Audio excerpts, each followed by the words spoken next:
The OnePlus 13 is the first true flagship phone of 2025. And from its supercharged processor to its slick design and vibrant display, there is a lot to like. So let's dive in and take a closer look.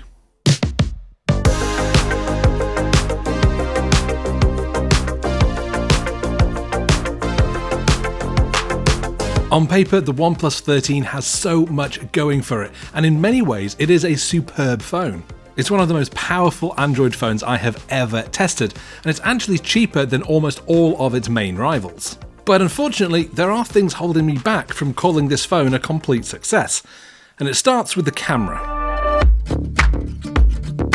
The OnePlus 13 packs a triple rear camera setup, including a standard lens, a 3x optical zoom, and an ultra-wide lens, all at 50 megapixels. And in good outdoor conditions, the phone does a fair job of capturing well-exposed images with accurate colours. But the software processing on this thing just goes absolutely hog wild on the images. It lifts the shadows and pulls back highlights and adds so much clarity that your photos end up looking weirdly crunchy and digitally processed.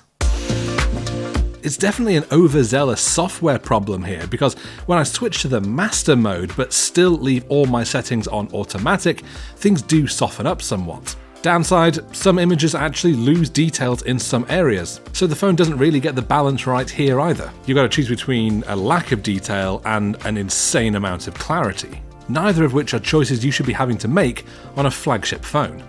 It's the same no matter which lens you use, and in fact I found the ultra-wide mode to be even more prone to this software processing problem. It tends not to look as bad with the 3x telephoto zoom, but I found that lens had its own problems, specifically around motion blur. Many of my images showed blurred motion, even though they were taken in broad daylight, which should have allowed for fast shutter speeds in order to freeze the motion. So overall, I've got to say, I am pretty disappointed with this camera. And sure, I am a professional photographer, so I am going to be quite a harsh critic, but a phone like this should be able to take beautiful photos. But whatever OnePlus is doing in its software processing is just destroying your images.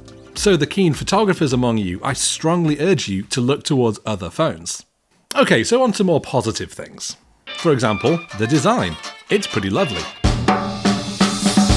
I really like this Arctic white model, which I think manages to look both stylish and smart, especially with the nice chrome accents. You can totally see the strong family resemblance to the previous model, but Apple barely changes its designs year on year and people still buy iPhones, so why should OnePlus care? OnePlus says it has its toughest glass ever on the front, so you can worry a little bit less if you drop it, and it's also IP69 rated for water resistance, and that'll help keep it safe from splashes. The 6.8-inch display provides tons of room to enjoy full-screen videos or games, while its high resolution means everything looks pin-sharp. Colours are extremely vibrant, and its 1 to 120Hz refresh rate keeps everything looking nice and smooth. Don't like the saturation? Well, then you can just head into the settings and tone it down. The OnePlus 13 is among the first phones to run Qualcomm's latest Snapdragon 8 Elite processor. And together with the 16GB of RAM on my test model, the OnePlus 13 was able to put in some of the best benchmark results I have ever seen from a phone.